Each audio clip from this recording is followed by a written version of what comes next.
This is TradeFlow News, bringing you relevant news and insights from around the world.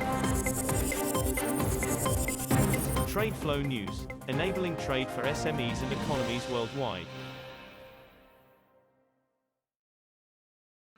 These are some of the key topics that we will be looking into in today's program.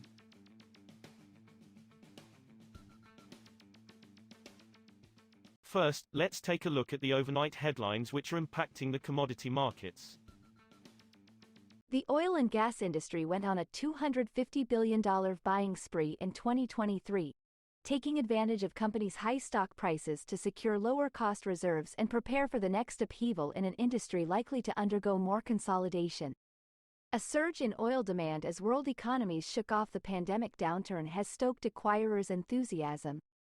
ExxonMobil, Chevron Corp and Occidental Petroleum made acquisitions worth a total of $135 billion in 2023. ConocoPhillips completed two big deals in the last 2 years.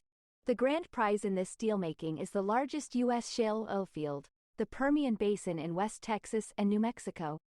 The four companies are now positioned to control about 58% of future production there. Oil prices were little changed on Wednesday as investors monitored Red Sea developments, with some major shippers resuming passage through the area despite continued attacks and broader Middle East tensions. Brent crude futures dipped 5 cents, or 0.1%, at $81.02 a barrel by 0415 GMT, while U.S. West Texas Intermediate crude edged down 12 cents, or 0.2%, at $75.45 a barrel.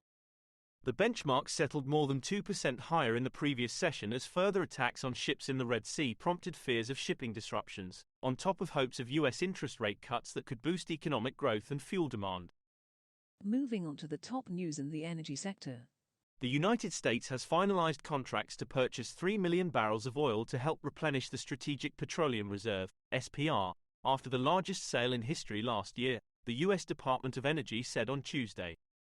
The department said it bought the oil, for delivery to a site in Big Spring, Texas, for an average of $77.31 a barrel, below the average of $95 a barrel that oil sold for in 2022. The administration of President Joe Biden had conducted sales last year, including a record one of 180 million barrels, to help control oil prices after Russia, a large crude exporter, invaded Ukraine. Half of Russia's oil and petroleum exports in 2023 will have gone to China, while India's share has risen in 2 years to 40%. Russia's state news agencies cited Deputy Prime Minister Alexander Novak as saying in remarks published on Wednesday. The main partners in the current situation are China, whose share has grown to approximately 45 to 50%, and, of course, India, said Novak, who is in charge of Russia's energy sector. Earlier, there basically were no supplies to India. In 2 years, the total share of supplies to India has come to 40%. Next, we have the top news in metal markets. Gold prices steadied on Wednesday as trading was muted in the last week of the year. But bullion was headed for its best year in 3 on expectations the Federal Reserve will cut rates in the first quarter of 2024. Spot gold was down 0.1% to $2,064.79 per ounce, as of 0452 GMT, not far from an over 2-week high of $2,070.39 hit on Friday. Bullion was on track to mark an over 10% gain this year, its best since 2020. U.S. gold futures rose 0.3% to $2,076 per ounce. Japan's crude steel output is forecast to rise 1.7% year-on-year in the first 3 months of 2024 because of healthy demand from automakers, the Ministry of Economy, Trade and Industry, METI, said on Tuesday. That would put the world's third-largest steel producer's annual output for the financial year to March 31st at 88.10 million metric tons, up 0.3% from a year earlier. Steel output will increase as solid demand from automakers is anticipated to offset sluggish demand from other manufacturers and the construction sector, Daisuke Matsuno, director of the METI's Metal Industries Division, told a news conference. We will now look at the top news in the agricultural sector.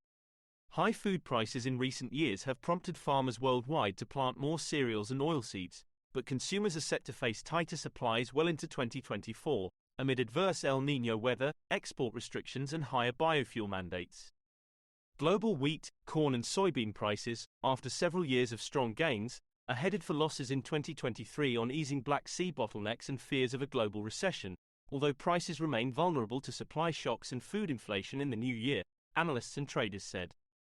The supply picture for grains certainly improved in 2023 with bigger crops in some of the key places which matter. But we are not really out of the woods yet, said Ol Hue, Director of Advisory Services at agriculture brokerage Icon Commodities in Sydney. That is all for today's news on commodity markets. Stay tuned to TradeFlow News as we continue to provide you with more updates. We also invite you to follow us on Twitter at TradeFlow News, which allows you to watch our program on your mobile device or desktop to receive information from there.